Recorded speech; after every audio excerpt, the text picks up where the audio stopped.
¿Te has preguntado alguna vez qué caracteriza a un líder? Con el libro que vamos a añadir hoy a nuestra biblioteca Nerea, publicado por LIT, su autor, Pedro Díaz Ridaos, se basa en la ciencia y en el deporte para guiarnos y conseguir sacarnos el máximo provecho a nosotros mismos, pero también a nuestros equipos de trabajo. Y lo hace a través de 8 características, 8 rasgos que definen a algunos de los líderes más representativos y que, según asegura el autor, son necesarios para poder pasar a la acción. Pedro Díaz Ridaos es especialista en management, liderazgo y gestión de talento. Ha desarrollado procesos de estrategia y gestión del cambio para numerosas organizaciones en Europa, Estados Unidos y Latinoamérica. Forma parte de la Escuela Universitaria Real Madrid como profesor de management y es director del Real Madrid Global Executive MBA. Muy buenos días. Hola, buenos días, Borja. ¿Qué tal estás? Menudo currículum, menudo currículum. Nada. Tú serás del Atleti, ¿no? Por supuesto. Imagínate. Bueno, oye, ¿cómo y por qué surge el libro Mejores Líderes? Bueno, el libro surge casi de forma natural porque llevaba 12 años trabajando en la formación de emprendedores y líderes por todo el mundo y era cuestión de tiempo, ¿no?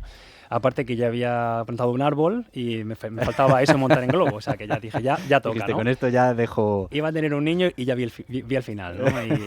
Y concretamente surge en Estados Unidos, me encontraba ahí haciendo mi doctorado y como parte del doctorado tenía una tarea muy dura, irónicamente, y era entrevistar a gente, pues a ídolos, ¿no? Emprendedores, deportistas, líderes de muchas organizaciones. Y lo que vi era que había patrones comunes, ¿no? que los unían y que yo creo que era importante escribir un libro que a mí me habría gustado leer también como emprendedor, ¿no? Un libro que, sobre todo, si fuera un plato, ¿no? Te diría que tiene muchas dosis de curiosidad, algo fundamental, esa es la learnability, ¿no? La capacidad que tenemos de aprender y desde la curiosidad. También, sobre todo, fomentar el pensamiento crítico, porque el mundo del emprendimiento va acelerado, todo tiene que ser ya, ¿no? Todo es para ayer. Con lo cual es una obligatoria parada a la reflexión y, como digo yo, muchas veces nos cuesta mucho. Mucho. Y a la inspiración, como yo la llamo, ¿no? A inspirar para la acción, ¿no? Porque al final la inspiración sin luego hechos no vale sirve de nada. Oye, ¿tú eres de la opinión que el líder nace o que se hace? Bueno, buena pregunta clave, y cuidado, ¿no? Con lo que me dices, porque claro, tiene sus connotaciones. Sí. Pues ahí, fíjate, parte de mi doctorado, que era precisamente para eso, era encontrar la respuesta. Y la respuesta con 400 y pico personas, no la mía, sino la que salió, era que tiene un componente más de hacer que de nacer.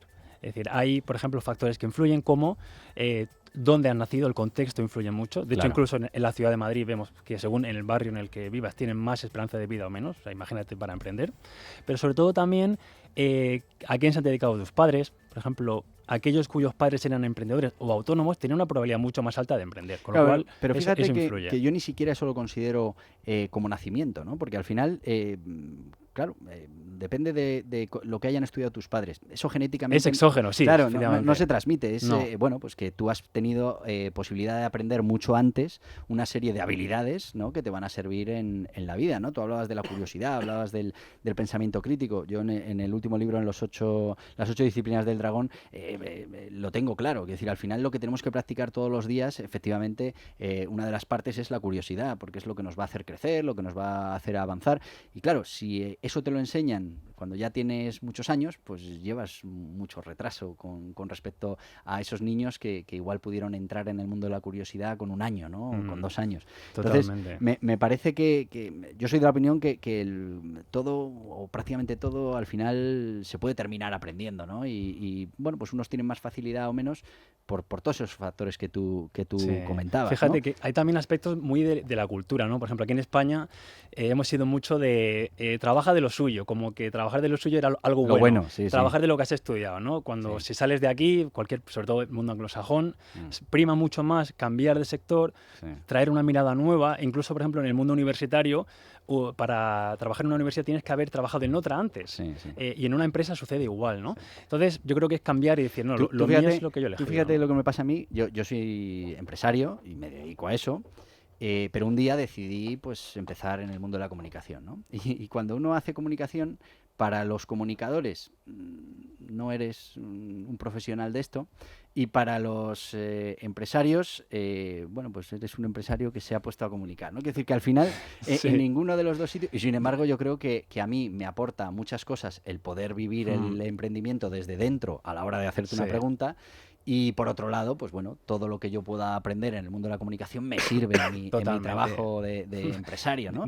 Sin embargo, no te decía, dímelo a mí, que yo hice traducción e interpretación, aunque luego entré en el mundo del management en Estados Unidos, pero mi carrera original era esa. Y luego acabé dando clase en una facultad de actividad física, mido 1,90 y peso 68 kilos. Imagínate el músculo que tengo cuando yo llegaba allí y veía al resto, ¿no? Era un intruso, ¿no? Y yo creo que ese sentimiento en el mundo del emprendimiento se parece mucho, ¿no? Tú al final lo que has hecho es coger a gente, bueno, pues con un éxito, vamos a decir, no tanto probado, pero bueno, un éxito que todos consideramos como tal, porque al final lo del éxito también varía mucho de lo que cada uno piense que es el éxito, pero gente que realmente todos coincidimos que han tenido éxito, y has visto esos parámetros comunes, ¿no?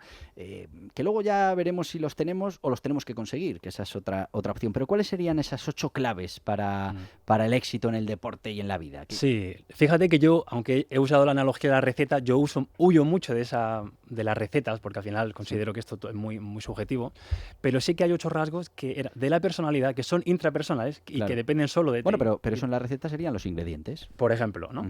Y van desde algo muy interno como es la autoeficacia, traduciéndolo para que todo el mundo lo entienda, es la capacidad que tienes de confiar en ti mismo, ¿vale? O sea, es la autoconfianza, hasta lo más externo. Imagínate una espiral, ¿vale? El primero es ese, que es el dentro de ti, se va abriendo, por ejemplo, entra el pensamiento crítico, entra la creatividad, y lo que hablamos, lo que tú decías, que la creatividad se trabaja. Es decir, si tú le preguntas a alguien, ¿eres creativo? Seguramente te dice que no.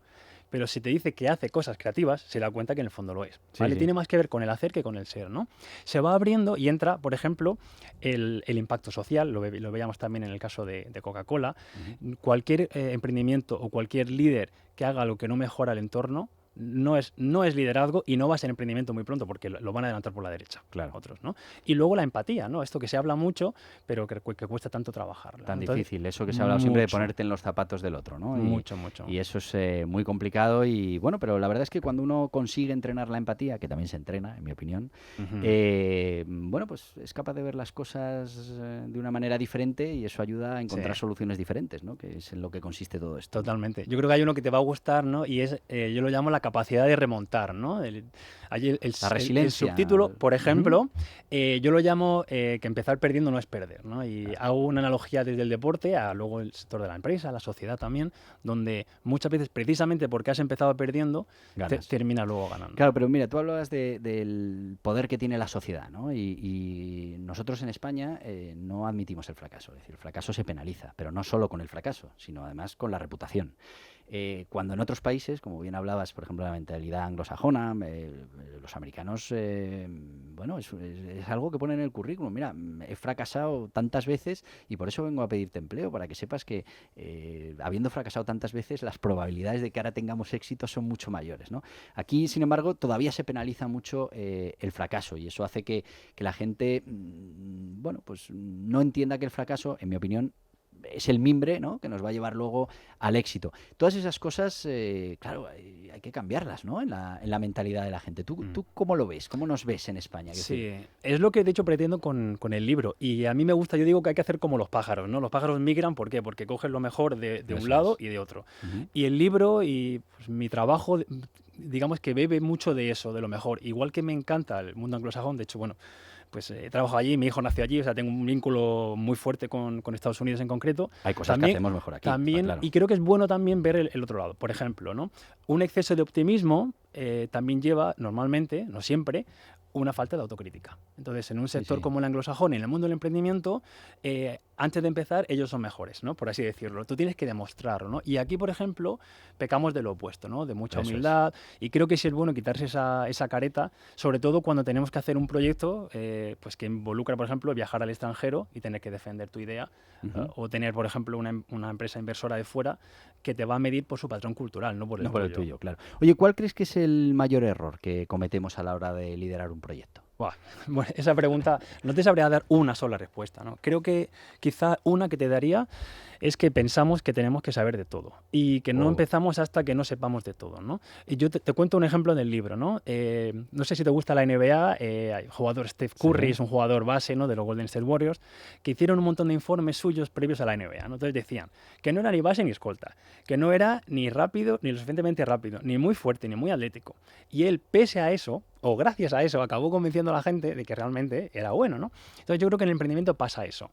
Yo precisamente no pienso que haya que especializarse tanto. ¿Por qué? Porque lo que tú te especializas hoy, dentro de 3 años, va a ser totalmente diferente, sino cómo de rápido eres capaz de aprender. Para mí esa es la clave, ¿no? Y pensar que no tienes que controlar todo. No, además me parece muy interesante eso, hay que entrenar bueno, esa curiosidad para aprender, porque al final es lo único que nos demuestra realmente lo ignorantes que somos en la mayoría de las cosas. Cuando nos especializamos muchísimo en algo, lo que tenemos que darnos cuenta es de lo ignorante que somos en el resto de cosas y ser capaz bueno, pues de crear esas habilidades que nos permitan adquirir rápidamente conocimientos y aplicarlos, ¿no? Totalmente. Y si me permites un apunte, el famoso mal del experto, porque yo ya sé mucho de este tema. Ya no aprendo más.